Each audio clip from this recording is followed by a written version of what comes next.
Okay, so what I've done is I've painted the whole inside of the this trunk area with this paint stripper. I got this in Menards. It's a clean strip, and looks like this is a fairly standard mixture of methyl chloride and methyl ethyl ketone. It's a pretty standard mixture. Now look here.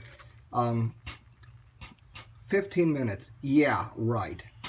If you're doing maybe regular standard automotive paint, house paint, yeah, I mean 15 minutes will probably work okay. But I'm trying to get this rubberized undercoating off. This is I believe it's a Schutz undercoating. This stuff is 40 years old. This stuff is like a freaking rock. I've never seen anything this durable before. I mean, no wonder this thing protected this car so well. Anyway, so what I've done is I've painted the whole insides of this trunk area with that paint stripper, and then I've topped it with a bunch of layers of paper towels like this. So I've let the paper towels soak it up, and then I painted another layer of paint stripper on top of that, and then I covered that with aluminum foil. It's really important to let this stuff dry out. This stuff, it has if you look at the volatility of these, the heat of vaporization of both methyl chloride and methyl ethyl ketone is basically about 0. So if you just let that stuff sit after I don't know, and even though it's in a gel suspension, that stuff will evaporate after, I mean, half hour. That stuff is gone. It's worthless.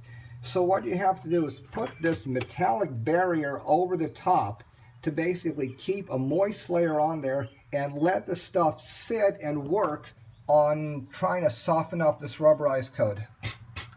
I painted I painted about a quart of this stuff on this morning at 9 o'clock. It's about 5 o'clock now. Yeah, so I mean,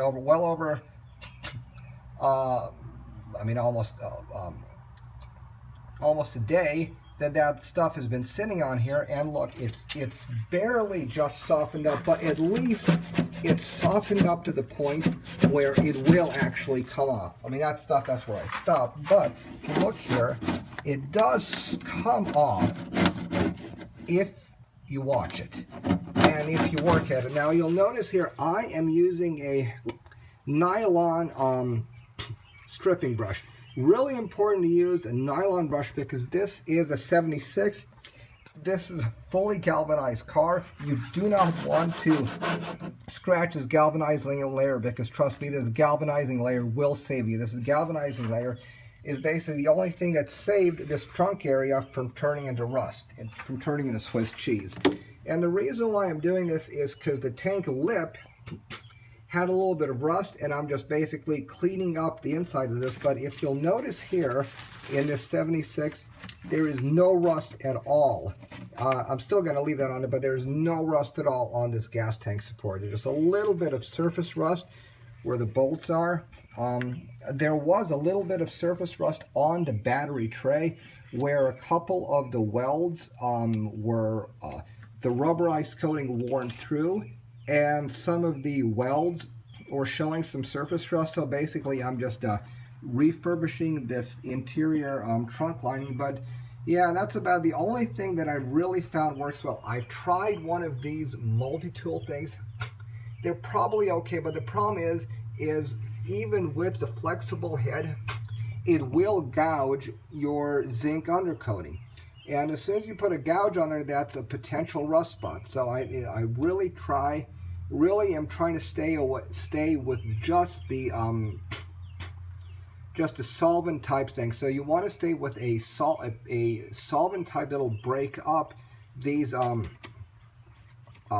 rubberized undercoating. So something like well, acetone will work because I mean the stuff will just evaporate right away. But any one of these epoxy paint strippers will seem to work if you let it sit for at least 12 hours. That's the only thing that I found that actually takes it off. A lot of people have suggested using dry ice. I mean, that's another option. I've never